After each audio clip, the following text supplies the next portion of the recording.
अस्सलाम वालेकुम and very warm welcome. आप देख रहे हैं आज पाकिस्तान। मैं हूं सिद्रा इकबाल। मिड वीक में पहुंच चुके हैं, यानी वो तमाम उम्मीदें, तमाम ख्वाब, तमाम जो एसोसिएशंस थी, एक्सपेक्टेशंस थी नए साल से, वो हम देख रहे हैं कि आहिस्ता आहिस्ता हमें रियलाइज़ हो रहा है कि हम वैसे ही हैं, हमारी रूटीन भी वैसे ही है। कई लोगों ने वैसे अपने आप को बदलने की कोशिशें जारी रखी हुई हैं। और आज एक मैं बड़ी इंटरेस्टिंग चीज़, कल इनफैक्ट हम मीडिया से रिलेटेड बातें कर रहे थे, गुफ्तगू एक जगह हो रही थी, तो किसी ने कहा कि जी चीज़ों को आम फहम बनाएं। यानी हम जो बातें करते हैं, समटाइम्स आई एम ऑल्सो, मुझे ये फीडबैक मिलता है और आप लोग मुझे ज़्यादा बेहतर फीडबैक इस बात के बाद भी दे सकते हैं, मुझे ट्विटर पे, इंस्टाग्राम पे या फिर अभी कॉल करके बता सकते हैं कि आपको लगता है कि जो हम टॉपिक्स लेके आते हैं दे नॉट कॉमन सेंसिकल। मुझे अक्सर ये फीडबैक मिलता है, सिद्रा आपका शो बड़ा इंटेलेक्चुअल है, इसमें बड़ी स्मार्ट बातें हो रही होती हैं, आइडियाज़ की बातें हो रही होती हैं और आम लोग ये बात नहीं करना चाहते हैं। ये जो रियलाइजेशन है ना कि हम समझते हैं कि आम लोग बड़े विम्सिकल सी बातें करते हैं, उनके लिए अहम मौज़ूआत अहम नहीं होते और उनके लिए चीज़ों को बड़ा सहल बनाकर, आसान बनाकर पेश करना ज़रूरी है। ये मेरे ख्याल में अपने आप में हमारे पर्पस को डिफीट करता है। मैं हमेशा इस बात में बड़ा प्राइड लेती हूँ कि पाकिस्तान में जो टेलीविज़न मीडियम की हिस्ट्री है उसके साथ एक विजन अटैच था। उस वक्त हम देखते हैं 60s में जब पाकिस्तान टेलीविज़न लॉन्च हुआ तो बड़ा क्लियरली ये देखा गया कि जी मुल्क में लिटरेसी, एजुकेशन के लेवल्स कम हैं और इस मीडियम को, इस ब्रॉडकास्टिंग मीडियम को इस्तेमाल किया जाएगा लोगों में शऊर को उजागर करने के लिए, उनको ऐसे मामलात के बारे में आगाह करने के लिए, शऊर देने के लिए जो अनफॉर्चुनेटली क्योंकि वो बराह रास्त स्कूल नहीं गए हैं, उस फॉर्मल एजुकेशन सिस्टम का हिस्सा नहीं रहे हैं, तो उनको पता चल जाए। आपने इसके हवाले से कई आगही मुहिम देखी होगी, ख़ासतौर पर if you grown up in the 90s तो आपको याद होगा आयोडीन मिला नमक की बात की जाती थी, पॉपुलेशन वेलफेयर की बात की जाती थी, यहाँ तक कि डिसेंट्री और पानी से फैलने वाली बीमारियों के लिए बताया जाता था कि पानी को उबाल कर इस्तेमाल करें। फिर आहिस्ता आहिस्ता हमने अगर इसका जो एक असर और रंग देखा वो हमारे ड्रामों में, हमारी फिल्मों में, हमारे म्यूज़िक में, यहाँ तक कि हमारी ख़बरों में भी नज़र आने लगा। And that is where I feel कि हमने अपने आप को लूज़ किया है। मुझे आज भी याद है मेरे नाना मरहूम हमेशा कहा करते थे 7 बजे इंग्लिश में न्यूज़ आती थी पीटीवी में, and all through our childhood हमें कहा जाता था कि वो सुनो, वो पढ़ो। डॉन क्या पहला पेज न्यूज़पेपर का हमेशा कहा जाता था उसकी हेडलाइंस पढ़ो ताकि आपकी वोकैबुलरी स्ट्रॉन्ग हो। लेकिन आज हम चीज़ों को आसान करने की जद्दोजहद में मुझे ऐसा लगता है हमने उनके साथ नाइंसाफ़ी करना शुरू कर दी है। जिस अंदाज़ में हम बात करते हैं, जिस अंदाज़ में हम चीज़ों को आपके सामने पेश करते हैं वो ओवरली सिंप्लीफाइड है। कभी कोई मेरे शो में आके मुझे कह रहा था कि सिद्रा आप उन चंद लोगों में से एक हैं जो बेड़ा नहीं बीड़ा कहती हैं, which is the right way of pronouncing things. And I thought that ये बड़ी कॉमन सेंसिकल बातें होनी चाहिए। अगर हम अपने आप को इस बात का क्रेडिट देते हैं कि हम पढ़े लिखे हैं और दूसरा ये कि हम इस जिम्मेदारी को कबूल करते हैं कि आपके सामने आके टेलीविज़न पे कोई ऐसी न्यूज़, कोई ऐसी बात आप तक पहुंचानी है जो क्रेडिबल है, जो इन्फॉर्मेशन है, जो मुस्तनद ख़बर है, तो फिर जाहिर सी बात है मुझे अपनी तैयारी पूरी करनी पड़ेगी। सो आई वांट टू अंडरस्टैंड, क्या आपको भी लगता है कि जो कंटेंट या जो बातें हम आपके सामने करते हैं बड़ी हैवी ड्यूटी हैं, उसमें आम लोगों का इंटरेस्ट नहीं होता और आम लोगों से लोगों की क्या मुराद है? वैसे तो हम भी सारे ही अपने आप को आम समझते हैं, अवाम नास है हम, मिसाल के तौर पर मैंगो पीपल हमें कहा जाता है, लेकिन ये बड़ा अहम है। एंड आई फील कि हमारा सेंस ऑफ ह्यूमर, हमारा दलील देने का अंदाज़, हमारे आर्ग्यूमेंट्स सब में एक एक तरह से एक तनज़्ज़ुली का शिकार हम हो रहे हैं। And we need to really up our game. अगर ख़ास तौर पे हम जी जब बात करते हैं 5th जनरेशन वॉरफेयर की, जब हम ये कहते हैं कि जी दुनिया अब मीडियम से, एडवोकेसी से, डिप्लोमेसी से, लीगल एडवोकेसी से लड़ती है, तो फिर हमें भी एट पार होना पड़ेगा। आप इस बारे में क्या सोचते हैं मुझे ज़रूर बताइएगा। लेकिन जहन को ज़रा फ्रेश करते हैं जी पाकिस्तान के खूबसूरत मकामात पर जाकर। एक तो होता है ना कि आर्गूमेंट्स और दलील के ज़रिए आप चीज़ों को सीखें, एक आपको खामोशी भी बहुत कुछ सिखाती है। हमने एक शो किया था जिसमें हम खामोशी की ज़ुबान पे बात कर रहे थे, but take some time out ताकि आपके दिमाग का चैटर थोड़ी देर के लिए खामोश हो जाए और उस सन्नाटे में, उस पॉज में you will be able to find things. और इसी के लिए जी सबसे पहले आपको लिए चलते हैं फेरी मेडोज़। बहुत ही खूबसूरत मकाम है, इसका एक कलोनियल पास्ट भी है। इसकी वजह शोहरत क्या है, इसको फेरी मेडोज़ क्यों कहा जाता है, आइए आपको दिखाते हैं इस रिपोर्ट। जी जनाब आली, आपने देखा फेरी मेडोज़ के ऊपर ये खूबसूरत पैकेज, और यकीनन सर्दियों को एंजॉय करने का भी अपना ही तरीका है। कभी कभार मैं सोचती हूँ कि हम कराची वाले तो ज़रा सी बारिश देखकर खुश हो जाते हैं, और जब ये नज़ारे हमारे सामने आते हैं या हमें मौका मिल जाता है तेज़ रफ्तार ज़िंदगी से निकल कर इन खूबसूरत वादियों में जाने का, तो यकीनन that's a much deserve pause. लेकिन ये पॉज के लिए आपको गाड़ी में या सफ़र करके इतने खूबसूरत मकामात में अगर आप ना जा भी सकें, तब भी अपने लिए दिन में थोड़ा सा वक्त निकालना चाहिए। आई थिंक कि हमारे सबके सामने एक बहुत लंबी लिस्ट होती है उन कामों की जो हमने एक दिन में, एक घंटे में, चंद घंटों में मुकम्मल करने होते हैं, और कभी कभार हम अपने आप को शाबाशी भी नहीं देते, हम अपने आप को क्रेडिट भी नहीं देते जब हम एक काम अच्छे से ख़त्म कर चुके होते हैं। And that's my biggest bone. अगर मुझसे कोई पूछे कि 2021 में सिद्रा आप क्या बदलना चाहती हैं, तो मैं सबसे पहले इसी चीज़ को बदलूंगी कि अगर हम कोई काम कर लेते हैं, उसको अचीव कर लेते हैं, तो अपने आप को 2 मिनट के लिए उस पर दाद ज़रूर दें, अपने आप को शाबाशी दें, और उससे आपका भी हौसला बढ़ेगा, आपके इर्द गिर्द लोगों का भी हौसला बढ़ेगा, और आपका मूड भी अच्छा हो जाएगा। अगली रिपोर्ट की तरफ चलते हैं जी। सेठी हवेली अब पेशावर के लोगों के लिए खोल दी गई है। इसकी क्या अहमियत है, इसका क्या एक पस मंज़र है, where and how did it come about and why it is important, Sethi Haveli है क्या, आइए आपको दिखाते हैं इस रिपोर्ट में। जी जनाब, हिंदको का जिक्र आपने अक्सर सुना होगा, और ये एक बहुत कम लोगों में बोली जाने वाली ज़बान है कंपैरेटिवली, अगर पाकिस्तान की दूसरी ज़बानों की तरफ आप देखते हैं। और कहा जाता है at the fringe of Punjab, जहाँ पंजाब और KPK मिलता है, वहाँ पे हिंदको ज़्यादा बोली जाती है। तो आप देख सकते हैं कि ऐसा कोई भी सियाहती मकाम जहाँ पे लोग आते हैं और आपके कल्चर से आप करीब हो सकते हैं, एक ख़ास तहज़ीब के बारे में जान सकते हैं, ये बड़ी मदद देती है इस तरह की लैंग्वेजेस को, इस तरह के स्मॉलर कल्चर्स को लोगों में फ़रोग़ देने के लिए, उसके बारे में आगाही देने के लिए कि ये दरअसल कितने रिच हैं। हम सिर्फ और सिर्फ नंबर गेम्स पे रहते हैं, TV पे भी हम रेटिंग्स की बात कर रहे होते हैं, बिज़नेस में हम नंबर्स की बात कर रहे होते हैं कि जी कितना बिज़नेस किया, लेकिन अहम ये भी है कि रिचनेस ऑफ द लैंग्वेज कितनी पुरानी, कितनी कदीम है। जिस तरह के इस हवेली के बारे में कहा जा रहा है कि इसको बनाने में 40 साल लगे। एक छोटा सा ब्रेक लेते हैं, तो ज़रा जो पॉलिटिकल सिचुएशन है उस पर नज़र डालेंगे। बलूचिस्तान से हमारे नुमाइंदे भी हमारे साथ होंगे, ज़रा वहाँ की सूरत हाल भी देखनी है कि what exactly is happening in Balochistan, specially CM Balochistan की स्टेटमेंट के बाद। एक छोटा सा break and we'll be right back.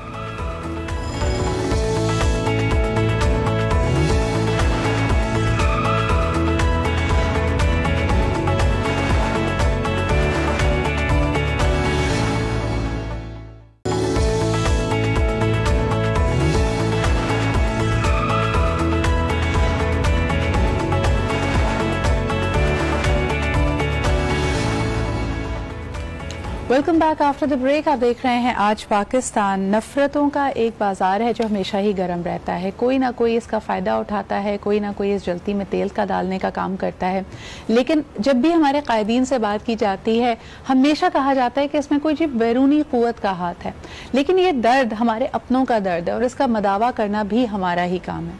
हम बात कर रहे हैं हज़ारा कम्यूनिटी की, जिन पे एक नहीं, दो नहीं, बल्कि कई दफ़ा जब मेरी गुफ्तगू होती है हज़ारा कम्यूनिटी में से किसी भी शख्स से, उनका कहना है कि अब कोई खानदान, कोई घर ऐसा नहीं बचा जिसने जनाजों को कंधा ना दिया। और ये दहशतगर्दी आप इसको कहिए, आप इसको टारगेट किलिंग कहिए, लेकिन ये तकलीफ, ये जुल्म, ये बर्बरियत, इसको थमना बहुत ज़रूरी है। और आज एक दफ़ा फिर हम देखते हैं कि हज़ारा कम्यूनिटी इस वक्त सरापा एहतजाज है, जब 3 रोज़ कबल इन मज़दूरों को बड़ी बेदर्दी से कत्ल कर दिया गया। कई ऐसे वाक़यात आपको बलूचिस्तान भर में मिलेंगे जहाँ इनका शनाख्ती कार्ड देखकर, इनको बाकायदा टारगेट कर इनको कत्ल किया जाता है। हमारी अक्सर जो मुलाकात होती है बड़े talented youngsters of the Hazara community, वो अक्सर ये सवाल करते हुए नजर आते हैं कि उनका कसूर क्या है, क्या वो पाकिस्तान के शहरी नहीं है, क्या वो तहफ़्फ़ुज़ के हकदार नहीं है। आज सबसे बड़ी सितम ज़रीफ़ी ये कि 3 रोज़ गुजर जाने के बाद CM बलूचिस्तान ने इस मामले का नोटिस लेते हुए सिर्फ और सिर्फ इस पे एक ट्वीट किया। ये जो एहसास और हसासियत की कमी है, ये मज़ीद तकलीफ में इजाफा कर देती है। हम देखते हैं कि अली ज़ैदी साहब हैं, वो क्वेटा पहुंचे और मुजाहिरीन से जो इस एहतजाज का हिस्सा बने हुए हैं उनसे बात की, और वहां पे उन्होंने क्या कहा, सबसे पहले आपको सुनवाते हैं। पाकिस्तान को तकलीफ देने में, पाकिस्तान को नुकसान पहुंचाने में बैरूनी हाथ मुलव्विस है। मैं एज ए फेडरल मिनिस्टर आपको कह रहा हूं, पहले मैं अगर कहता होता था तो आम में शहरी कहता था, है बैरूनी हाथ मुलव्विस इसमें। कुछ हमारे अपने लोग जाने में, अनजाने में, नादानी में या नदीदगी में इन बैरूनी हाथों के हाथ में खेल जाते हैं। मैं सिर्फ 2-3 आजिज़ाना गुजारिशात रखना चाहता हूँ। नंबर 1 ये कि ये जो मजलूमों की लाशें, इनको तो दफना दें। हाथ जोड़ के मैं आपके आगे ये मुतालबा कर रहा हूँ कि इनकी लाशों को तो दफना दें। ये मैं दरख्वास्त ही कर सकता हूँ, क्योंकि ये तो बड़ा जुल्म है। एक जुल्म हो चुका है और दूसरा जुल्म हम उसमें हिस्सेदार ना बने। हमारे साथ इस वक्त मौजूद हैं लियाकत शलवानी साहब, स्पोक्स पर्सन हैं बलूचिस्तान हुकूमत के। आइए उनसे बात करते हैं। अस्सलाम वालेकुम लियाकत शलवानी साहब। जी वालेकुम सर, बहुत बहुत शुक्रिया वक्त देने के लिए। लेकिन ये क्या मामला है? यानी हम जानते हैं कि जुल्म की इंतहा है, लेकिन ये पहली दफा नहीं है कि हज़ारा कम्युनिटी ये तरीका एहतजाज का अपनाती है और उसके बाद भी हम देखते हैं कि उनकी सुनवाई नहीं होती। इस पे दर पे ऐसे वाकयात होते हैं। कहाँ है रिट ऑफ द गवर्नमेंट और क्या वजह है कि हम अपने आप को इतना बेबस पाते हैं इन बैरूनी कुव्वतों के सामने? देखिए, इस बात में कोई शक नहीं है कि हमारे जो हज़ारा बरादरी है गुज़िश्ता 2 अशरों में उनके साथ जो है ये जुल्म जो है रहा है। टारगेट किलिंग हुई, उनकी शहादतें हुई हैं और इस तरह की जो है धरना वो पहले भी देते रहे हैं, इसमें कोई शक नहीं। लेकिन हमारी गुजारिश ये है कि ये जो मौजूदा गवर्नमेंट आई है 2.5 सालों में, इस गवर्नमेंट में इस तरह के कितने वाकयात पेश आए, बहुत कम इस तरह के वाकयात पेश आए। गो कि एक सिंगल इंसिडेंट भी बहुत बड़ा होता है स्टेट के लिए। लेकिन ये है कि अगर आप कंपेयर करके देख लें प्रीवियस गवर्नमेंट के साथ, इस गवर्नमेंट का हालात बहुत बेहतर हुए हैं और मौजूदा गवर्नमेंट ने बाहर सूरत कोशिश की है कि हालात को बेहतर किया जाए जी। अब ये एक इंतहाई अनफॉर्चुनेट वाकया है। मैं तो जब से ये वाकया सामने आया है, मुसलसल government of Balochistan, federal government, हमारी सिविल सोसाइटी, हर एक इंसान वो अश्कबार है, वो इसकी मजम्मत कर रहा है और हमारे पास मजम्मत के लिए जो है अल्फाज ही कम हैं। और लियाकत साहब, लेकिन मेरा सवाल थोड़ा सा आपसे, I am sorry if I am sounding insensitive, लेकिन मुझे आपको प्रोब करना पड़ेगा। हाल ही में पाकिस्तान ने एक डिप्लोमेटिक ऑफेंसिव लॉन्च किया था जिसमें बाकायदा बलूचिस्तान में होने वाली मुख्तलिफ कार्रवाइयां, बल्कि पूरे पाकिस्तान में जहां जहां स्लीपर सेल्स हैं, एजेंसीज हैं और इस तरह के मुखबिर हैं जो पाकिस्तान के खिलाफ काम कर रहे हैं, उसका पूरा ताना बाना जोड़कर शवाहिद के साथ UN में पेश किया गया कि किस तरह बैरूनी कुव्वतें, खुसूसन भारत, इसमें मुलव्विस है। क्या आप एक्सपेक्ट नहीं कर रहे थे, क्या बलूचिस्तान की हुकूमत एक्सपेक्ट नहीं कर रही थी कि एक और हमला इस तरह का होगा जो आपके सबसे वल्नरेबल हैं कम्युनिटी में, हज़ारा कम्युनिटी पे अक्सर ऐसे हमले होते हैं, उन पे दोबारा हमला होगा? Was there no intelligence of it? देखिए, भारत जो है वो पाकिस्तान में जो है हमेशा इंस्टेबिलिटी, अदम इस्तेहकाम कायम करने के लिए साजिशें करता रहता है, चाहे वल्नरेबल कम्युनिटी हो या हमारे सिक्योरिटी फोर्सेज हो या कोई कम्युनिटी हो। इस वक्त देखिए, बलूचिस्तान में एक तवील अमन अमान की सूरत-ए-हाल के बाद एक टेररिज्म की लहर आई है और इस लहर में हमारे जो सिक्योरिटी फोर्सेज हैं उन पे भी हमले हुए, उनकी भी शहादतें हुई हैं और ये रिसेंट एक लहर का मैं जिक्र कर रहा हूँ। अब जो है हमारे जो हज़ारा बरादरी है उनको निशाना बनाया गया और जहां तक भारत की साजिशों का ताल्लुक है, उसे जहां मौका मिलता है, जाहिर है वो साजिशें करता रहता है। साहब, इस वक्त इंटेलिजेंस क्या कहती है? ये वाकये को 4 रोज गुजर चुके हैं, इस वक्त जो शवाहिद, जो एविडेंस इकट्ठा किया गया है, किस तरफ निशानदेही कर रहे हैं ये शवाहिद? ये किसकी कार्रवाई है और क्या कोई सुराग मिल पाया है उन हमला आवरों का?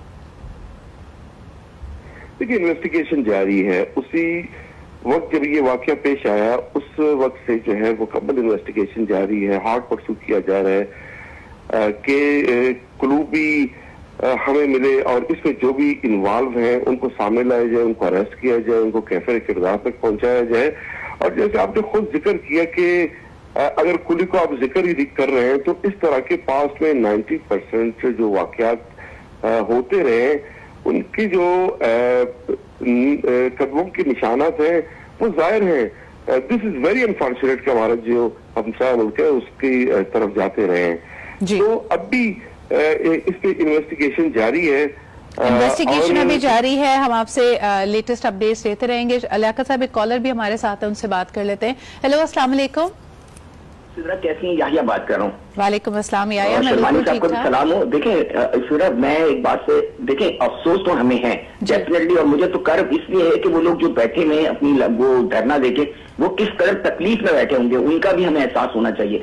लेकिन सवाल ये कि हम भारत में इल्जाम डालते हैं, सब कुछ सही है, मैं मानता हूँ, लेकिन इनसाइड ऑफ पाकिस्तान ये चीजें हो रही है तो somebody has to be responsible. It's going over and over. लेकिन जो अथॉरिटीज होती है ना वो रोती नहीं है, वो काम करती है, वो जवाब देती है। और अगर ये सिर्फ आप ये किसी पे इल्जाम तराशियां करते रहे और जब तक आपने कोई वर्किंग ना शो की हो, कोई आपने इसके रिजल्ट नहीं हासिल किया, तो इसके कभी भी लोग सेटिस्फाई नहीं। मेरा सिर्फ अलवानी साहब से कहना है, सलमानी साहब, try to understand that people are getting very angry, और ये एंगर जो है आपको पता है बहुत ज्यादा और वायलेंस में क्रिएट हो जाएगा। तो try to protect it. I think it's a very valid point. Liaquat साहब, एक आखिरी सवाल वेरी क्विकली आपसे कहना चाहूंगी। लोगों ने इस बात की भी तकलीफ महसूस की कि सीएम बलूचिस्तान ने इस वाकये का 4 दिन बाद नोटिस लिया और 4 दिन बाद इस हवाले से ट्वीट की है। इस ताखीर की क्या वजह बनी?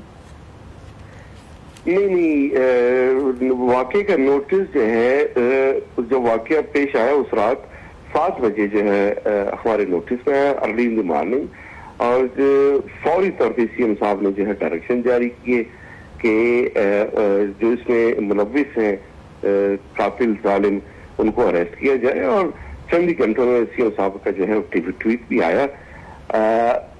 और उसके बाद हालांकि एक दिन कबल ही सीएम साहब जो है वो दुबई चले गए थे, और फौरी तौर पे उनका ये उम्मीद था, क्योंकि वो डायरेक्शन जारी कर रहे थे और हजारा बिरादरी के अपने ही 2 MPAs, वो हमारे कोलिशन पार्टनर है, खालिक हजारा साहब हैं, उसमें कादिर नायल साहब हैं, मिनिस्टर्स हैं, सबको उन्होंने डायरेक्शन जारी किया कि बहुत शुक्रिया लियाकत साहब। कमी बहरहाल लोगों ने महसूस की और I am sure behind the scenes वो काफी फाल, काफी एक्टिव होंगे, लेकिन हम पे जो ऑप्टिक्स हैं, जो लोगों को दिलासा देना, जो उनका एक अपना पब्लिक राब्ता होना चाहिए, उसमें कमी बहरहाल लोगों ने महसूस की। एक छोटा सा ब्रेक लेते हैं, वील बी राइट बैक।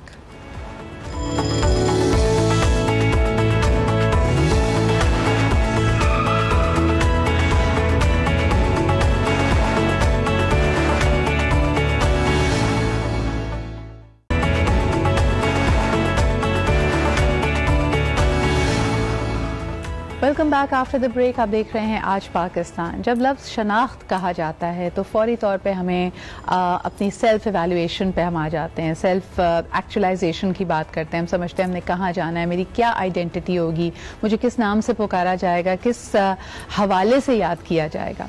लेकिन क्या आपको पता है कि हम में से कई लोग ऐसे होते हैं जो हादसाती तौर पर या कोई अनफॉर्चुनेट सर्कमस्टांसेस का अगर शिकार हो जाएं तो अपनी शनाख्त खो बैठते हैं। हम बात कर रहे हैं मिसिंग पर्सनस की, हम बात कर रहे हैं किसी हादसे का शिकार होने वाले ऐसे शख्स की जो बेचारा बेहोश हो गया है, अनकॉन्शियस हो गया है, या फिर कोई ऐसा सादा लो शख्स जो फैमिली के साथ निकला था लेकिन जैसे बच्चे हैं, बुजुर्ग हैं और वो आपस में बिछड़ जाते हैं, and then you keep looking for them, you are unable to find them.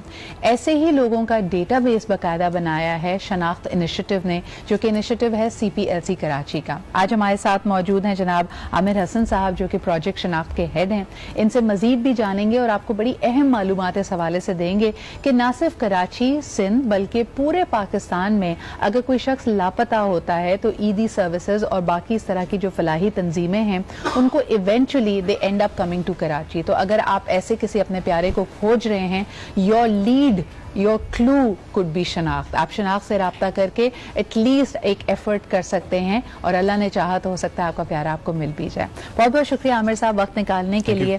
ये बड़ा अहम एक इनिशिएटिव है and I am really happy कि इसको वॉलंटरली CPLC ने टेकअप किया। इसकी इंसाइट, इसकी नीड तो हम सब जानते हैं कि बहुत ज़्यादा है, और मुझे आपने बताया कि रोज़ाना तकरीबन 2 से 3 डेड बॉडीज भी आपको कराची में मिलती हैं जिसकी कोई शनाख्त, कोई आइडेंटिटी नहीं होती। So how does it happen? Is it the biometrics? आप लोग उनके फिंगरप्रिंट्स लेते हैं? मैं स्टार्ट से आपको बताऊं कि 2015 मई में हमने इस पे काम करना शुरू किया और अक्टूबर 2015 में हमने इसको स्टार्ट किया। सही। हम इसके बायोमेट्रिक्स लेते हैं। सही।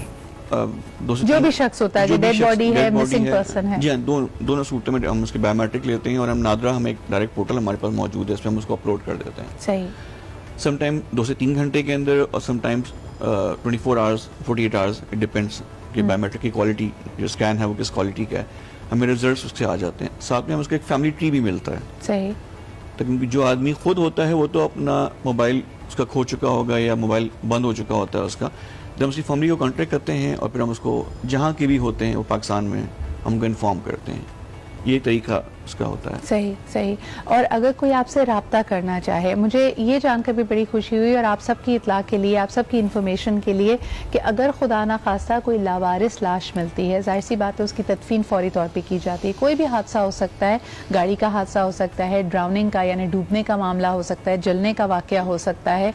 ऐसी तमाम सूरतों में उनके बायोमेट्रिक्स, उनका डेटा महफूज कर लिया जाता है और जहाँ पे भी इस शख्स की तदफीन हुई है वो ऑबिचुरी उसकी तैयार होती है। तो अगर आप अपने प्यारे को ढूंढते हुए पहुंचे तो आपको एग्जैक्टली उसकी लास्ट रेस्टिंग प्लेस भी पता चल सकती है। अच्छा, आपने बताया कि इस तरह का जब डेटाबेस कराची में आप डेवलप कर रहे थे तो 40% लोग कराची के ही होते हैं जी, और 60% ऐसे होते हैं जो कराची से बाहर से आए होते हैं। तो अमूमन इनका डेटाबेस आप लिंक अप कर पाते हैं, ये नादरा की एक्सेस की वजह से ही हो पाता है? देखिए, बेसिक जो चीज़ है वो नादरा का डेटाबेस है। उनके बायोमेट्रिक हम भेजते हैं, हमें नादरा के रिजल्ट्स आते हैं, वहीं से हम उनको लिंक अप कर पाते हैं। कोई 60% के करीब कराची से बाहर के रिजल्ट्स आते हैं और 40% कराची के अंदर के आते हैं। इनके अलावा जो बच जाते हैं, लेट्स से कि मैं जो फिगर्स हैं हमारी के 4,500 के करीब हमने आज तक केसेस किए हैं और ऑलमोस्ट कोई 3300 के करीब हमारे सक्सेस आए हैं। 70% का ऑलमोस्ट हमारा रिजल्ट है, सक्सेस रेट है हमारा। बाकी जो केसेस बच जाते हैं, CPLC मिसिंग पर्सन की कंप्लेन मौजूद होती है, पुलिस FIR का रिकॉर्ड CPLC मेंटेन करता है, उसमें मिसिंग पर्सन का वहाँ पर डिटेल आ रही है। हम वहाँ से भी लोग ढूंढते हैं कि यहाँ से कोई डेटाबेस में ऐसा आदमी मिल जाए जो ऑलरेडी मिसिंग केस चल रहा होता है। ऐसे बहुत से केसेस हमें मिलते हैं जिनके समटाइम हमें फिंगरप्रिंट रिजल्ट नहीं मिल पाता, पर मिसिंग की कंप्लेन में या तो FIRs के अंदर, पुलिस रिकॉर्ड में, या फिर CPLC के मिसिंग डेटाबेस में जो लोग कंप्लेन करने आते हैं CPLC में कि हमारा आदमी मिसिंग है, वहाँ से हम उसको मैच कर लेते हैं। सही। आमिर साहब, ये hypothesis, it's a great initiative और जाहिर सी बात है बहुत सारे लोगों की इससे मदद हुई है, लेकिन मुझे बताएं कि ये एक अजम्पशन लेके चल रहा है कि मिसिंग पर्सन ऑफ कोर्स एक एडल्ट है, यानी 18 साल से बड़ी उम्र का है, उसका शनाख्ती कार्ड बना हुआ है। इन केस कोई बच्चा है, कोई माइनर है या कोई ऐसा शख्स है जिसका शनाख्ती कार्ड नहीं है, तो फिर क्या तरीका है उसकी आइडेंटिटी, उसकी शनाख्त को स्टैब्लिश करने का? देखिए, CPLC का एक और प्रोजेक्ट है, उसको मैं हेड नहीं करता, उसको दूसरी टीम हेड करती है। ज़ैनब अलर्ट के नाम से एक प्रोजेक्ट है जिसके अंदर अंडर 18 के लोग वहाँ से होते हैं। जहाँ तक नादरा की फैसिलिटी को यूज़ करने का ताल्लुक़ है उन बच्चों के हवाले से, तो अगर आप फ़िल्टर करते हैं तो आपको पता होता है कि मेरे बाप का नाम खालिद है और मेरे दादा का नाम आबिद है। नादरा में डेटाबेस मौजूद है और एक बच्चा हमें बता देता है कि मेरे वालिद का नाम ये था, मेरे दादा का नाम ये, तो फैमिली ट्री से हम उसको सर्च कर लेते हैं। But in case the child is dead और अनकॉन्शियस, यानी अगर वो होश में नहीं है, तब फिर उसको आइडेंटिफाई करने का कोई तरीका है जिस पे काम किया जा रहा है? देखिए, अगर कोई भी आदमी डेड है और चाहे वो बच्चा है चाहे वो बूढ़ा है, किसी भी एज ग्रुप का आदमी है और शनाख्त की बात हो रही है, तो शनाख्त प्रोजेक्ट में उसकी एक तस्वीरी रिकॉर्ड ले लिया जाता है और कहाँ से बॉडी मिली थी उसके एरिया स्पेसिफिक करके कि इस जगह से बॉडी मिली थी, इस एज ग्रुप का है। जो मेडिको लीगल रिपोर्ट आती है उसमें होता है कि ये चाहे बॉडी ख़राब भी हो जाए तो एक रिपोर्ट आती है कि ये इसकी एज इस एज ग्रुप का है। और फिर मेरे ख्याल में अब जो इसमें दूसरा लेग इन्वॉल्व किया जा रहा है वो DNA का भी है। State of the art DNA lab आप कराची में है, कराची यूनिवर्सिटी में है, और अब एक और प्रोजेक्ट जो CPLC इनिशिएट कर रहा है कि जहां आप इनकी शनाख्त को स्टैब्लिश कर रहे हैं, अगर नादरा पे डिपेंडेंट ना भी हों तो ऐसे किसी भी शख्स की जो कि अब इस दुनिया में नहीं है उसका DNA सैंपल रख लिया जाए और कोई ढूंढता हुआ आए तो अपने DNA सैंपल से मैच करके फिर एटलीस्ट पता लगा सकता है। इस तरह से कर रहे हैं कि जो भी IOs होते हैं, इन्वेस्टिगेशन ऑफिसर पर्सन होता है, तो उसका एक कानूनी कार्रवाई है, 174 CRPC कहते हैं उसको, पूरी कार्रवाई करते हैं, उसमें DNA सैंपल वो ले लेता है, ठीक है, और उसको हम लेके जाते हैं कराची लैब में, जो सिंध फोरेंसिक लैब है, उसमें वहाँ पे हम उसका डेटाबेस मेंटेन करने की कोशिश कर रहे हैं, शुरू कर चुके हैं। कम से कम उसका DNA हो जाए, क्योंकि जिनका बायोमेट्रिक्स रिजल्ट नहीं आ पाता, कोई ना कोई रीज़न होता है। बॉडी ख़राब हो चुकी होती है, पिक्चर्स जब बॉडी ख़राब हो गई तो फेस भी ऑब्वियसली उस तरह इंटैक्ट नहीं रह पाता, तो तस्वीरी रिकॉर्ड भी उतना बेहतर नहीं होगा। उस वक्त में अगर DNA हमारे पास प्राइमरी सैंपल मौजूद है और कल कोई आदमी आता है कि जी मेरा बेटा गायब था या मेरा भाई या मेरी बहन गायब है, तो हमारे पास एक डेटाबेस है कि यार इस तरह का हमें बॉडी मिली थी, ये सर्कमस्टांसेस थे, ये सारी उसकी डिटेल्स थी। तो DNA is again a more sophisticated step, लेकिन at least putting all this information to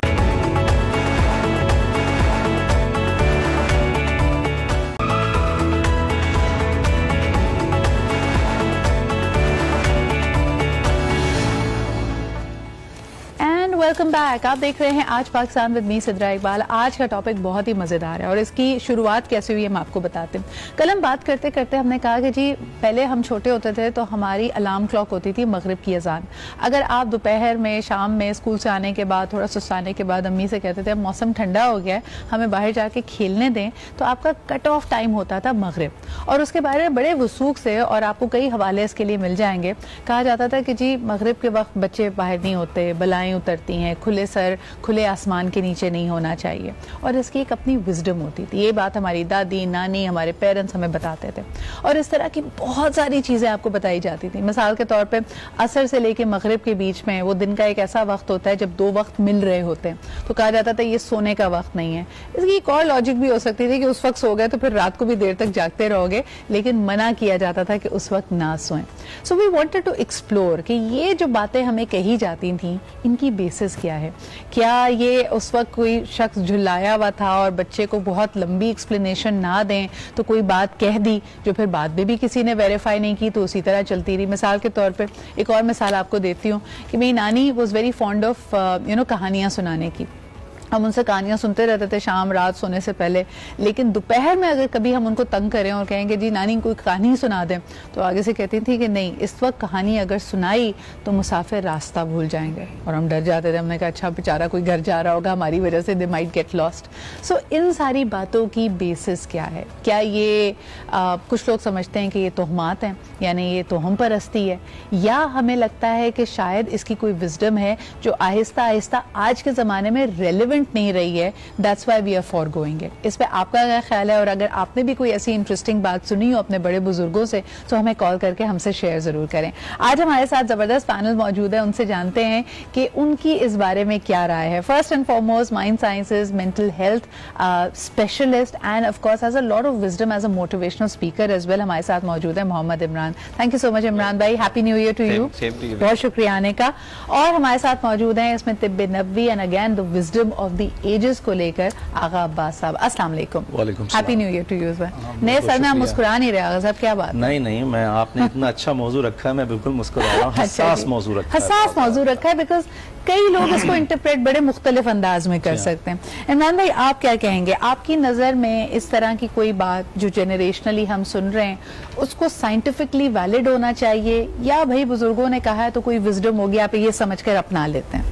देखिए बेटा, हम महसूसात की दुनिया में रहते हैं ना, बिल्कुल, और महसूसात की दुनिया के अंदर एविडेंस बेस्ड थ्योरी चलती है। और हम तो यहाँ तक भी पहुँच गए थे कि जब अल्लाह नज़र नहीं आता तो क्यों मान लें, और कोविड ने आके बता दिया कि जो चीज़ नज़र नहीं आती वो भी आपकी ठीक ठाक ऐसी की तैसी फेर सकती है, तो इसलिए मान लेना चाहिए। तो इंसान इस तरफ जरूर जाता है कि जब वो अपनी अकली बुनियाद के ऊपर हर चीज़ की मंतिक मांगता है। हाँ। कि जी मुझे मंतिक से बताइए, अगर मंतिक नहीं है तो मुझे नहीं मानना। हालांकि कुरान ने तो कहा था अल्लज़ीना युमिनूना बिल गैब, और ले आओ गैब के ऊपर ईमान वालों को कहा था ए ईमान वालों गैब पर ईमान ले आओ। तो यानी ऐसी बहुत सारी हिकमतें मौजूद हैं जो हो सकता है तुम्हारी अकल में नहीं आए, लेकिन अगर तुम पहले उसको मान लो और फिर तलाश करोगे तो एक दूसरा सफर होगा। तो सवाल जब करती है जैसे न्यूअर जनरेशन, एक तो कहा जाता है मिलेनियल्स और जेन ज़ी के बारे में कि ये बड़े एंटाइटल्ड लोग हैं, ये किसी भी चीज़ को फेस वैल्यू पे मानते नहीं है, क्यों नहीं, आगे से सवाल जरूर करते हैं।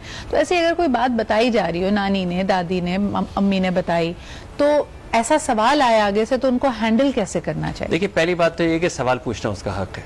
ये जहन में याद रखिए कि सवाल पूछना, सवाल पे अगर आप पाबंदी लगाएंगे ना तो फिर वाकई फिर ये रिसर्च और तहकीक खत्म हो जाएगी। अच्छा, इसमें ज़ाहिर बहुत सारी मस्बत बातें हैं, और बहुत सारी फजूल बातें भी है ना जो कि बिलीफ का पार्ट बन गई है, मिलजुल गई हैं, मिलजुल गई बना दी है हमने। सही। तो बहुत सारी ऐसी जिसकी वाकई कोई मंतिक नहीं है। हाँ। यानी आप सोच नहीं सकते। मिसाल के तौर पर मैं बताता हूं, जैसे आपको पता है जब मैं नोशी की जाती है तो वो आपस में गिलास टकराते हैं पहले। हाँ। और इसकी मंतिक उनकी ये है कि जब गिलास गिलास से टकराता है तो ये दाफे बलियात होता है, यानी अच्छा। वहां पे अगर दूसरी ऐसी कोई बलाएं हैं, नेगेटिव एनर्जीज हैं, तो वो गिलास टकराने से वो भाग जाएंगे। अब ये बताएं कि वो जो काम हो रहा है उससे ज्यादा भी कोई नेगेटिव हो सकता है उसको पी के जिस कैफियत में जाएंगे। ये तो हमारे कल्चर से रेलेवेंट नहीं है ना। कोई और देख लीजिए ना, गिलास टकराना तो बहुत कॉमन है ना। आप जब देख लें चीयर्स, चीयर्स होता है ना, राइट, इसी तरह वो नॉकवुड है, इस तरह के वैसे बहुत सारे, बिल्ली का जो है वो काटना है, यानी ऐसे बहुत सारे जिनकी वाकई कोई मंतिक नहीं है। अच्छा आगा साहब, आपको लगता है कि कोई ऐसी बात जो आपने सुनी और आप आज सोच रहे हो कि भाई इसकी क्या मंतिक थी वाकई? जी हाँ, बिस्मिल्लाहिर्रहमानिर्रहीम, बिल्कुल ऐसा है, हमारे बुजुर्ग फरमाते चले आए हैं। और देखिए ये जो तवाहम परस्ती है ये क़ब्ल इस्लाम से चली आ रही है। हर कौम, हर मिल्लत, हर मज़हब में ये पाई जाती है तवाहम परस्ती। और इंसान के वहम गुमान होते हैं, और इंसान के जो वहम गुमान होते हैं उस पर इंसान का बड़ा कामिल यकीन होता है, लेकिन जब वो शरीयत से टकराने लगे तो फिर उसको शक कहा जाता है। और शक की शक्ल जो है वो यकीन किसी होती है, वो यकीन नहीं होता, लेकिन उसकी शक्ल जो है वो यकीन किसी होती है। मिसाल दे रहा हूँ आपको, लोग कहते हैं पिछले ज़माने में ये होता था, अब तो बहुत कम होता है। अगर रात के टाइम कोई लड़का घर से बाहर, माँ कुछ लेने के लिए भेज रही है, सब्जी तरकारी कोई दाल चावल, तो उससे कहती थी बेटा देखो ये बेरी का दरख्त रास्ते में आएगा, इससे करीब से नहीं जाना, दूर से जाना। क्यों? उस पे जिन्नात है। अब देखिए उस पे जिन्नात नहीं होते हैं। अब साइंस ने जब तहकीक की तो मालूम चला कि दरख्तों से कार्बन डाइऑक्साइड खारिज होती है। जब कार्बन डाइऑक्साइड खारिज होती है वो इंसान के लिए नुकसानदेह। अब किसी सयाने ने उस वक्त कहा था, उस वक्त भी इस्लाम के अंदर तहकीक थी, तजर्बात थे कि दरख्तों के अंदर से कार्बन डाइऑक्साइड। तो हमने वो जो वहम है ना जो बैठ गया। आपको नहीं लगता कि बच्चों से जब बात की जाती है, आज भी हम उनको स्टोरी टेलिंग एक बड़ा जबरदस्त मीडियम है, हम उनको सिंड्रेला की, रपंजल की, या फिर आप अगर अंबिया इकराम के किस्से देखें, उनको कहानी के लिए, नसीहत के लिए बताते हैं, तो कई चीजें सिंप्लीफाई होकर भी अगर मिल जाती हैं। आप इसमें क्या सोचते हैं? हमें कॉल करके बताइए कि अगर बड़े बुजुर्ग आपको कहते थे कि बेटा बिला वजह कैंची मत चलाओ, अम्मी अब्बू में लड़ाई हो जाएगी, तो इसकी कोई मंतक है या आपको लगता है बस ऐसे ही बच्चे को टालने के लिए कह दिया था और आज तक वो चला आ रहा है? इमरान भाई इसकी कोई मंतक है? देखिए मुझे लगे बच्चा वैसे काफी बेवकूफ लग रहा है, अपने आप को हर्ट भी कर सकता है। फोरेंसिक तहकीक के लोग अच्छी तरह जानते हैं कि जब टॉर्चर देने की कहानी आती है ना, कि ऐसी बहुत सारी सजाएं होती हैं और उगलवाने के लिए टॉर्चर दिया जाता है जिसके अंदर फिजिकल टॉर्चर नहीं दिया जा सकता, तो उसमें कोई साउंड अगर हम क्रिएट करते हैं ना वो बड़ा बॉदरिंग है। मेरे पास अभी पेन नहीं है, लेकिन अगर मैं सिर्फ पेन लगा आपके साथ बैठ जाऊं, क्लिक करो ना, थोड़ी देर में आपने भड़क जाना है। या अगर मैंने थोड़ी देर में इस पे भी अगर मैं सिर्फ एक knock knock knock knock continuously करते रहूं ना, थोड़ी देर में भड़क जाना है। कि आपका टीचर्स बहुत कॉमन होता है, क्लास के अंदर टीचर, बच्चा कुछ भी कर रहा होता है, टीचर भड़कती है, हाँ। क्या कर रहे हो इसको, स्टॉप, जस्ट स्टॉप। तो अब ये बात समझ में आ गई कि कोई साउंड अगर कंटिन्यूसली चलता है सेम रिदम के अंदर तो वो इरिटेट करता है और बंदा जो है वो उससे इरिटेट हो जाता है। तो ये बात फैक्ट है, अगर आप कैंची मेटल के ऊपर मेटल आप टकराएंगे और चलाएंगे तो उससे बंदा इरिटेट हो जाएगा, और लड़ाई भी होनी बाकी है। जब इरिटेट होगा तो वो क्या कहेगा। लेकिन वो बात आपने जो शुरू के अंदर, इंट्रो के अंदर भी कही थी ना कि क्या हर चीज की मंतिक होती है। तो यूसुफी साहब का एक बड़ा खूबसूरत शेर है, वो कहते हैं कि दफनाना ही था अगर मुझको तो काहे को नहलाया गया हूँ। अगर हम हर चीज की मंतिक ढूंढना शुरू कर दें तो फिर शायद हर चीज की मंतिक जो है वो नहीं मिलेगी। एब्सोल्युटली। एक कॉलर हमारे साथ हैं, आइए जरा उनसे भी बात करते हैं। हेलो, अस्सलाम वालेकुम। वालेकुम सलाम जी, कौन सा आप कहाँ से बात कर रहे हैं? बिस्मिल्लाहिर्रहमानिर्रहीम, ख्वाजा शाहिद बात कर रहा हूँ कराची से जनाब। क्या हाल चाल है शाहिद साहब आपके? जी शाहिद साहब, आपकी आवाज आ रही है, फरमाइए क्या कहेंगे हमारे मौजू के ऊपर? कहना चाहता हूँ कि असर से मगरिब का टाइम बड़ा इम्पोर्टेंट होता है। ये इसमें सिर्फ इबादत की जाए तो बहुत अल्लाह ताला स्वाब में जाइए। असर से मगरिब बहुत बड़ा इम्पोर्टेंट टाइम होता है। बिल्कुल। अच्छा, आपको लगता है कि बड़े बुजुर्गों ने जिस तरह ये बात हम तक पहुंचाई वो बच्चे को बहलाने वाला, समझाने वाला अंदाज था, या आप समझते हैं कि ये बातें सारी सुनी सुनाई होती हैं और बस जड़ पकड़ लिए इन्होंने हमारे माशरे में? आपके आज वालों को मुबारकबाद देता हूँ, आप इतना अच्छा टॉपिक दुनिया इसके आप हकदार हो। ऐसे टॉपिक चलाने चाहिए कि लोगों को बताना चाहिए असर से मगरिब में क्या इंपॉर्टेंट है। ये बहुत कीमती वक्त है, लोगों को पता ही कुछ नहीं है इसके बारे में। बहुत शुक्रिया। आपकी बात को जरा सा आगे बढ़ाते हुए कहा जाता है कि वो वक्त, जैसे अल्लाह ताला कुरान हकीम में वक्त की कसम खाते हैं, वल अस्र इन्नल इंसान लफी खुस्र, तो वक्त का मिलना बड़ा अहम वक्त होता है। और तभी कहा जाता है कि फजर का वक्त जब सुबह तुलू हो रही होती है और इस वक्त यानी जो असर का वक्त है उसमें भी रात और दिन मिल रहे होते हैं। कई हवालों से कहा जाता है कि जो बीच की नमाज है यानी जो तीसरा वक्त है नमाज का, चाहे वो फजर आप उसको इमेजिन कर लें या असर ले लें, ये दोनों कबूलियत के वक्त भी इसलिए कहा जाता है क्योंकि इसमें वक्त मिल रहे होते हैं। आगे बढ़ाते हैं जी प्रोग्राम को। हमारे साथ मौजूद हैं उफैरा भी। अस्सलाम वालेकुम उफैरा, होम एंड किचन एक्सपर्ट हैं आप। इस तरह की कई बातें सुनी होंगी। वैसे तो किचन में काम करते हुए हमें एहतियात बरतनी ही चाहिए, लेकिन बड़े बुजुर्ग हमेशा कहते थे कि अगर कांच टूट जाए तो इसका मतलब है कि कोई बला टल गई, और अगर दूध उबालते हुए दूध उबलकर पतीले से बाहर गिर जाए तो इसका मतलब है कि कोई बड़ी गलत बात हो गई है। आप इस तरह की विजडम को कैसे देखती हैं उफैरा? सबसे पहले तो वालेकुम सलाम and very happy new year to everyone. Thank you ji Ufaira. इतनी बातों को मेरी तरफ से नया साल बहुत ज्यादा मुबारक, अल्लाह ताला ये खुशियां लेकर आए, खूब सारी खुशियां लेकर आए साल। अच्छा, जहाँ तक ये मिथ की बात है कि उसके बारे में ये कहूंगी कि आई रियली वंडर कि कुछ चीजें हमारे बड़े बुजुर्गों की जो कही हुई हैं वो वाकई में मैं I am not the one who believes on these things, लेकिन कुछ एक दो चीजें हैं जो मैं बिलीव ना करना चाहते हुए भी आई ऑलवेज वंडर कि ऐसा कैसे हो जाता है। लेकिन ये कि ये मिथ है, और कहीं जो एक अगर साइंटिफिक पॉइंट ऑफ व्यू से भी देखा जाए वैसे भी कि आप जिस चीज से बहुत स्ट्रॉन्ग बिलीव करते हैं वो आपके साथ होने लग जाता है। तो मेरी अम्मी कहा करती थी सीधे हाथ में जब खुजली होती है तो पैसे आते हैं, और ये बात वाकई में सही है कि जब मेरे सीधे हाथ में खुजली होती है तो मैं बहुत खुश हो जाती हूँ कि आज की तारीख में या कल की तारीख में कोई चेक तो क्लियर होने वाला है मेरा, या कोई चेक मिलने वाला है। सही। इसी तरीके से जब when she used to stitch the cloth या कटिंग जब कर रही होती थी तो वो बड़ा डांटती थी कि सब लोग दूर हट जाओ, कोई भी कपड़ा ना फलांग के जाए। तो मैं भी स्टिचिंग में बहुत अच्छी हूँ, और जब मैं कुछ इस तरह की कटिंग वगैरह कर रही होती हूँ तो ये श्योर होता है कि अगर किसी ने उस कपड़े को क्रॉस कर गए तो वो फिर बार बार खुल के स्टिचिंग वगैरह सारी चीजें। अच्छा, इस तरह की बात वैसे कद के लिए भी कही जाती थी। जब हम छोटे होते थे कभी पैर फैला के लेटे में तो कहा जाता था अगर ऊपर से कोई टाप गया तो आपका कद लंबा नहीं होगा। तो काफी लोग जो ना ब्लेम इसी बात को करते हैं जिनका कद नहीं बढ़ा हुआ और आज उनको ऊंची एड़ी की हील्स पहननी पड़ती है। वो कहते हैं भाई बचपन में मेरे साथ बताया नहीं था अगले वाले को। लेकिन इसमें मजीद भी बात करते हैं, एक छोटा सा ब्रेक लेते हैं, विल बी राइट बैक।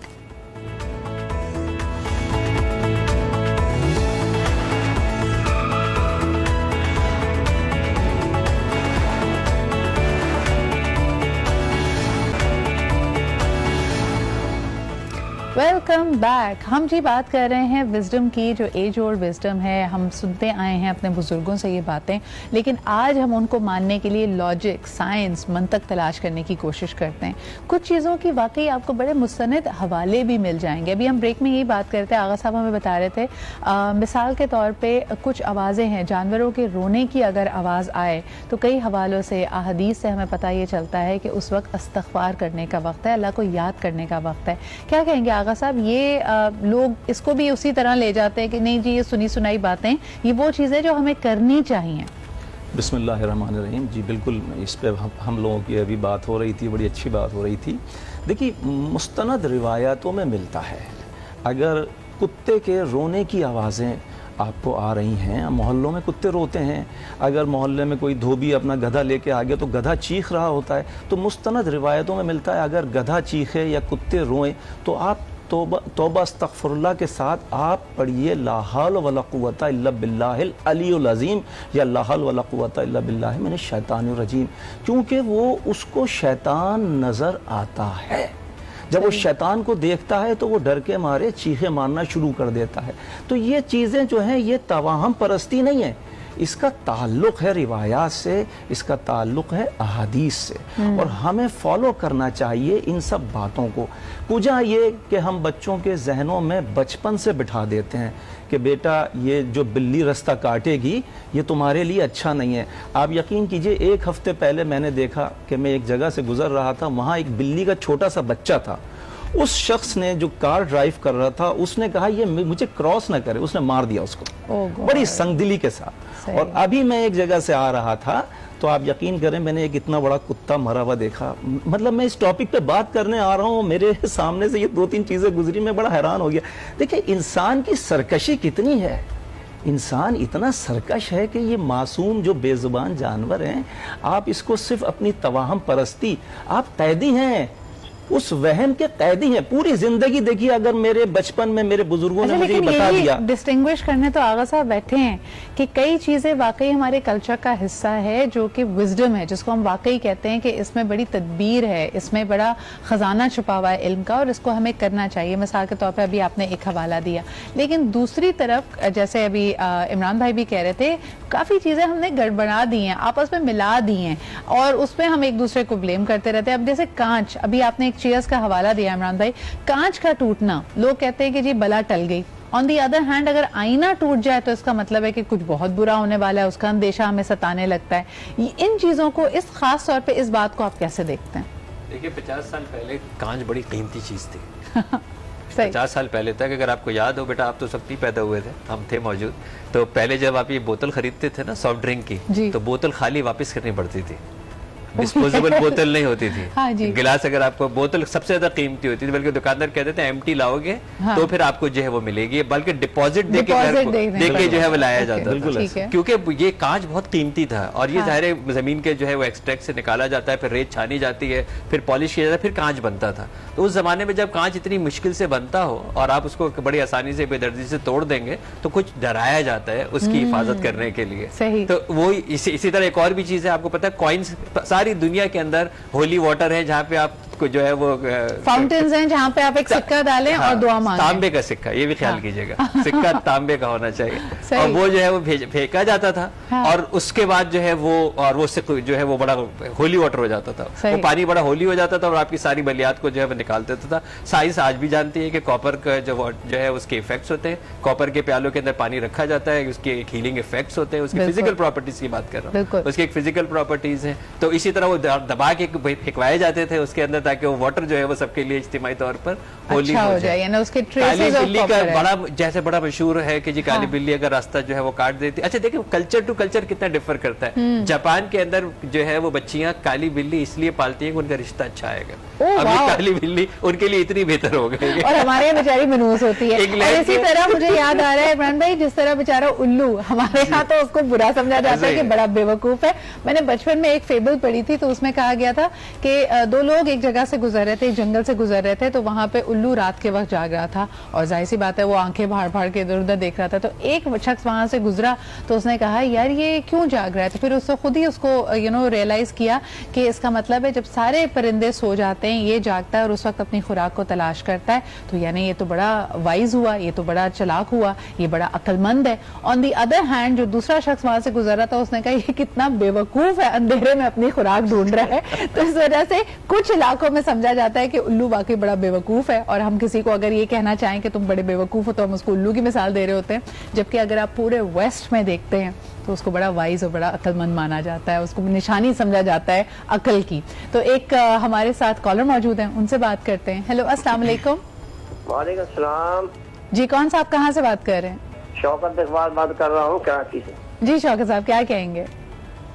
जी आपका प्रोग्राम चल रहा है माशाल्लाह, बहुत अच्छा प्रोग्राम चल रहा है बुजुर्गों के बारे में, बहुत शुक्रिया। और माशाल्लाह मैं भी बुजुर्ग में शामिल होता हूँ, आई एम रनिंग 64 ईयर्स माशाल्लाह। माशाल्लाह। तो हमें बताएं ना कोई ऐसी बात जो आपने अपने बुजुर्गों से सुनी हो और आप अपने बच्चों को भी बताते हो। सुनी और हमारा तो सारा टाइम बुजुर्गों के साथ ही गुजरा माशाल्लाह से जी। और तो बुजुर्ग जितने भी हमारे हैं माशाल्लाह वो बहुत अच्छी अच्छी बातें बताते थे, और घरों में बहुत रौनक होती थी जमाने में जब बुजुर्ग होते थे। सही। मुझे बताइए कभी आपने सुना है कि अगर आपके घर की मंडेर पे कौवा बहुत ज्यादा बोल रहा है, काएं काएं कर रहा है, तो लोग कहते हैं मेहमान आएंगे, कहते थे, कहानियां सुनाते थे, क्योंकि उस जमाने में तो कुछ सही नहीं, मीडिया इतना फास्ट नहीं था और चीजें नहीं थी, खाली मिलना जुलना था, आपस में लोग मिलते थे, घरों में बुजुर्ग रहते थे और बुजुर्गों की बातें सुनी जाती थी, और बुजुर्ग अच्छी अच्छी बातें बताते थे कि भाई सुबह उठ जाओ फजर के बाद। अच्छा मुझे लगता है बहुत बहुत शुक्रिया आपके कॉल करने का कि बुजुर्गों का इस वक्त जो रेलेवेंस है, हमें सबको अच्छा लगता है उनकी बातें सुनना, उनकी कहानियाँ सुनना, उनके वाक़यात सुनना, लेकिन तजुर्बा, मैं हमेशा समझती हूँ कि दो चीज़ें हमें अपने बुज़ुर्गों की तरफ माइल करती हैं। एक ये कि हम जानते हैं कि वो हमसे मुखलिस हैं, हमारा सबसे बेहतरीन चाहते हैं, अपना कोई उनका मफाद नहीं होता, और दूसरा ये कि उनके तजुर्बे से हम सीखना चाहते थे। नई टेक्नोलॉजी जैसे ही आई इमरान भाई, हमें ऐसा लगने लगा कि उनका तजुर्बा अब हमारी ज़िंदगियों में रेलिवेंट नहीं है। चीज़ें जिस अंदाज में की जाती है, जिस तर्ज से की जाती हैं, उससे वो नावाकिफ़ हैं। क्या आपको लगता है उससे भी तब्दीली आई है माशरे में? जी देखिए, एक तो ये जो जैसे अब साहब ने कहा कि मैं 64 का मैं भी बुज़ुर्ग हो गया हूँ। बहुत सी कल्चर के अंदर तो बुज़ुर्ग समझा ही नहीं सकता, क्योंकि 80-90 के तो लौंडे घूम रहे हुए हैं वहाँ पे। वो अपने आप को कहते हैं जी अभी तो अभी 80-90 का लौंडा है। तो इसका मतलब ये है कि आप अपने ऊपर कब बुजुर्गी तारी करेंगे, ये तो आप 20 साल की उम्र में भी तारी कर सकते हैं। और इसका मतलब पॉइंट इसका ये था कि आपकी सीखने की उम्र हमेशा रहती है, आप रोज एक नई चीज जो है वो सीख सकते हैं। और फॉर श्योर अगर कोई यंग जनरेशन ये बात समझती है कि अगर वो बहुत ज़्यादा एडवांस हो गई है, तो मेरे ख्याल में उनको अब नजर सानी करनी चाहिए अपने इस रवैये के ऊपर। मैं बड़ी फ़ख्र से ये बात कहता हूँ कि मैं सिलिकॉन वैली के अंदर टॉप फॉर्च्यून 500 कंपनीज को सक्सेस फैक्टर मॉडलिंग जैसे एडवांस कोर्सेज जो है वो सिखाता हूँ अमेरिका के अंदर जाके। और जब वो मुझसे पूछते हैं कि ये बिजनेस विजडम्स एंड ये सक्सेस फैक्टर्स आपने कहाँ से सीखे हैं, तो मैं बड़े फ़ख्र से कहता हूँ कि मैंने अपने वालिद साहब से सीखे, जो ज़िंदगी में कभी स्कूल नहीं गए थे। तो नहीं, तजुर्बे से बड़ा उस्ताद कोई नहीं होता। आप बहुत अच्छी बात कह रहे हैं यहाँ पे। उफैरा, आपकी तरफ आना चाहूंगी, थोड़ा सा लाइट हार्टेड सवाल जो मैं अपने कॉलर से भी करना चाह रही थी कि जैसे अक्सर हमारे यहाँ बिलीफ ये होती है कि जी कौवा अगर काएं काएं कर रहा है या उसकी आवाज कान में पड़ गई है, इसका मतलब है मेहमान आने वाले हैं। इस पे आप यकीन रखती हैं? इस पे मैं यकीन तो नहीं रखती, लेकिन हाँ बच्चे में खुश बहुत हो जाती थी और अम्मी ये कहती थी आज हमारे कोई गेस्ट जरूर आएंगे। हाँ। लेकिन ये सारी चीजें बेसिकली जो इस किस्म की मिथ्स होती है ना सिद्रा, वो बेसिकली मेरे ख्याल से हम यूजुअली क्या होता है कि बड़े बुजुर्ग बच्चों को ही बता रहे होते हैं। ये नहीं होता कि पूरी स्प्रेड कर रहे होते हैं या उसके सेशन हो रहे हैं या उस पर एजुकेशन पॉइंट ऑफ व्यू से एक बड़ी बड़ी क्या कहते हैं सेमिनार्स रखे जा रहे हैं। ये बेसिकली घर के बड़े ही बच्चों को बता रहे होते हैं। एंड आई थिंक उसका रीजन यही होता है, एक्सेप्ट ऑफ अहादीस और वो सारी जो चीजें, उसका रीजन सिर्फ यही होता है कि बच्चों को समझाने का तरीका एक डिफरेंट होता है। उनको एग्जाम्पल्स के साथ या उनको किसी मोटिवेशन के साथ समझाना पड़ता है। तो बच्चे अट्रैक्ट शायद इसी तरीके से हो रहे होते हैं। मुझे ये भी लगता है कि पॉजिटिव थिंकिंग भी, यानी इन सारी चीजों से मुझे पता लगता है कि हमारे बुजुर्ग कितने पॉजिटिव थिंकर्स है कि कौवे की आवाज आई तो कहा जी मेहमान आने वाला है, जूते पे जूता रखा हुआ देखा तो जी सफर आने वाला है। कोई यानी अपने आप को खुद ही खुश रखते थे, अपने दिल को बहलाते थे और अच्छे की उम्मीद रखते थे, जो कि अनफॉर्चुनेटली हम नहीं रख पाते। जैसे हमारे बड़ों का कहना था कैंची मत कच्चे चाहो लड़ाई हो जाएगी, या कैंची को मत चलाओ या छुरी से मत खेलो। तो बेसिकली आप इन तमाम मिथ के पीछे अगर देखें तो वो गलत काम से ही रोक रही हैं कि अगर बिल्ली ने रास्ता क्रॉस किया तो जो है वो कुछ हादसा, इसका मतलब है कि आप बिल्ली को जगह दे दे कि वो गुजर जाएगी या उस पर परेशान होने की जरूरत है, वो वाली चीज है। लेकिन इस पे इतना सेंसिटिवली तबीयत का हिस्सा हुआ करती थी। फैरा बहुत अच्छी बात करिए। छोटे से ब्रेक की तरफ बढ़ती हूँ, लेकिन मुझे होप वाला एलिमेंट बहुत अच्छा लगता है कि अपने आप को खुद ही इंसान बहला कर रखे। हिचकी हम सबको आती है, लेकिन कितना अच्छा ख्याल लगता है ना कि नहीं कोई याद कर रहा होगा, इसकी वजह से आपको हिचकी आ रही है। इस पे बात करते हैं जी एक छोटे से ब्रेक के बाद।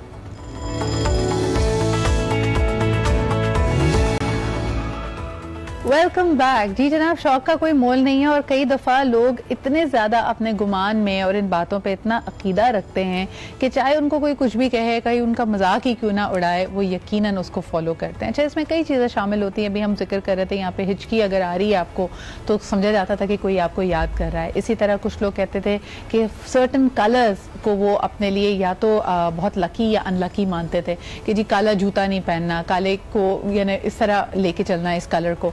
सो I mean I want to understand कि जब आज आप ये बातें सुनते हैं तो आपका जहन या बचपन में जो बात सुनी थी उसको आप फॉलो तो कर रहे थे, कभी अपने अंदर तब्दीली महसूस की कि अब आई डोंट थिंक मेरा इस पे बिलीफ है? इमरान भाई क्या कहेंगे, ये एवोल्यूशन होती है लोगों में? जी बिल्कुल होती है। अंधेरा हमेशा डर का बाइस है। सही। हम हमेशा अंधेरे से जो है वो डराते हैं और अंधेरा इसीलिए, और उसमें बहुत सारी ऐसी मखलूक़ात हैं जो मूव भी करती हैं और अंधेरे के अंदर इंसान गैर महफूज होता था। अब लाइट आ गई है ना, जब लाइट मौजूद नहीं थी तो अंधेरे के अंदर गैर महफूज था, इसीलिए वो सूरज गुरूब होने के बाद घर से बाहर उसको नहीं निकलना चाहिए था। लेकिन अब सारी दुनिया जगमग कर रही है, दिन और रात एक हो गए।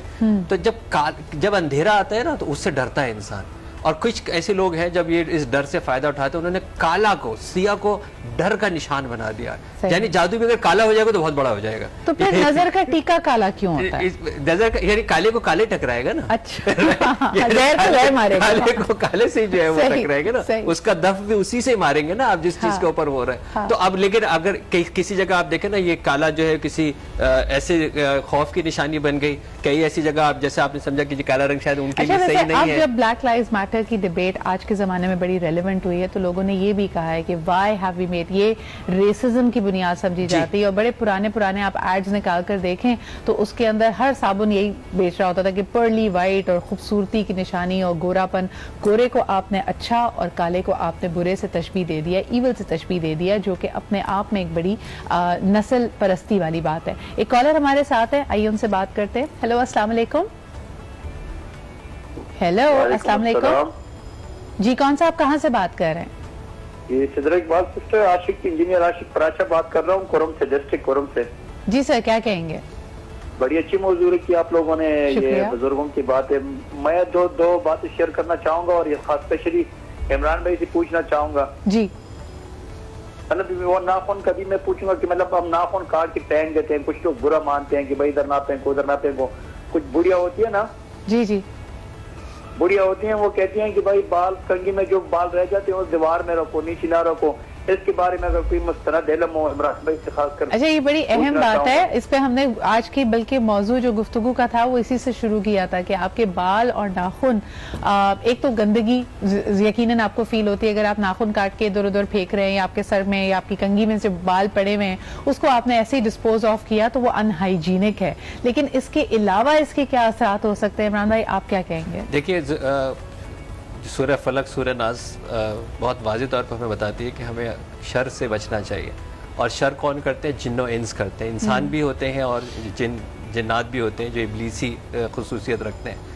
ये अमलियात की दुनिया के अंदर बहुत कॉमन है और सदियों से ये चलता चला आ रहा है कि अगर किसी इंसान की जो चीज़ जो उसके इस्तेमाल में रही हो या उसके जिस्म से उसको टच किया हो, वो उस चीज़ के ऊपर अमलियात किया जा सकता है, यानी उस शख्स को मुतासिर किया जा सकता है। और ये बहुत लोग ये काम करते हैं। 99% अगर जाली भी होंगे तो 1% ज़रूर ये गलीज़ काम करते हैं। तो उस चीज़ के लिए जो नाखून और बाल क्योंकि जिस्म का हिस्सा रहे हैं, इसीलिए ये इसको महफूज रखना चाहिए, क्योंकि इसके ऊपर ये आसान तरीके काम है कि जिसके ऊपर अमलियात किया जा सकता है। मंतिक के लोगों को साइकोमेट्री अगर वो गूगल करेंगे तो उनको पूरा कॉन्सेप्ट समझ में आ जाएगा कि साइकोमेट्री कैसे काम करती है। अगर मैं कंटिन्यू करूँ आगा साहब, इसी बात को जब कहते हैं कि नजरे बद, कई खवातीन और बुजुर्ग हमारे पहले मिर्चें वार कर, और यानी सूरह फलक सूरह नास तो पड़ी जाती थी, लेकिन खुसूसन लाल मिर्च का इस्तेमाल करके फिर उसको जलाया जाता तो कहता है अगर धांस नहीं आई तो उसका मतलब है बड़ी शदीद नजर लगी हुई थी। इसकी क्या रिवायत है और इसकी क्या वजह है आपके ख्याल में? बिस्मिल्लाहिर्रहमानिर्रहीम। जी हाँ, बुजुर्गों से ये बात सुनी सुनाई आ रही है और सदियों से चली आ रही है ये बात। लेकिन देखिए, बजाय इसके कि आप वो मिर्चें जलाएं, और मिर्चें जलाने के बाद अगर कोई अस्थमा का पेशेंट घर में है उसके लिए तो मुसीबत बन जाएगी, है ना। पड़ोस में अगर है उसके लिए मुसीबत बन जाएगी। आप वो कुछ दुआएं हैं वो पढ़ें, कुछ सदकात हैं, आप उसके हाथ से किसी गरीब को पैसा दिला दें। अच्छा, लेकिन मैं स्पेसिफिकली खुशबू और इस धांस के वाले से बात करना चाही थी। आगा साहब, कई लोग रिवायतों में कहते हैं कि लोबान की खुशबू इसीलिए घर में जलाई जाती है, मगरिब के वक्त लोग जलाते हैं। कुछ हमने देखा कि हमारे खित्ते में अगरबत्ती जलाने का भी फैशन है, वो भी हम बुजुर्गों से एक रिवायत की तरह चली आ रही है। इसकी क्या कोई बेसिस हैं? क्या लोबान जलाने से वाकई जो बलाएं हैं, जो नेगेटिव असरात हैं, घर से चले जाते हैं? जी हाँ, बिल्कुल। देखिए, रिवायात में, मुस्तनद रिवायात में मिलता है कि लोबान हो गई या काला दाना जिसे स्पंद भी कहते हैं, अगर आप किसी भी घर में जलाएंगे उस घर में जिन्नात बसेरा नहीं कर सकते हैं। जिन्नात कौन से? शयातीन, वो बसेरा नहीं कर सकते हैं। लेकिन उसके साथ साथ आप ये जरूर याद रखें, अब जैसे मैं गाड़ी ड्राइव करता हूं तो मैं देखता हूं आगे एक गाड़ी व्हाइट कलर की जा रही है, उसके सलेंसर में एक जूती लटकी हुई है। जूती लटकाने की क्या जरूरत है? आप जूती नहीं लटकाएं, आप दुआ पढ़ के घर से निकलें। आप अपने गाड़ी के अंदर आयतल कुर्सी को आप लगा लें, आप कहीं आईने पे लगा लें, कहीं उस पे हैंग कर लें, तो आप महफूज रहेंगे बलाओं से। अल्लाह पे तवक्कल जरूरी है, इंसान का तशक्कर जरूरी है, इंसान का तफक्कर जरूरी है, इंसान को गौर फिक्र करना चाहिए। आगा साहब, बहुत बहुत शुक्रिया। इमरान भाई शुक्रिया, एंड फेरा for being here with us today. अब नया ज़माना जी 2021 भी शुरू हो गया है, लेकिन ये बातें बड़ी विजडम कैरी करती हैं। इसको ठीक है, आप इसकी खोज कीजिए, थोड़ा सा रिव्यू कीजिए, इसको रिफ्लेक्ट कीजिए, लेकिन then try to take it in the stride. कभी कभार अगर किसी का दिल रखने के लिए, खासतौर पर अगर किसी बुजुर्ग का दिल रखने के लिए आप इन बातों को मान लेते हैं और you play along, there is nothing wrong with that. ये मेरा पर्सनल ख्याल है। खैर, आपसे कल दोबारा मुलाकात होगी, अपना खूब ख्याल रखिए, खुदा हाफिज़।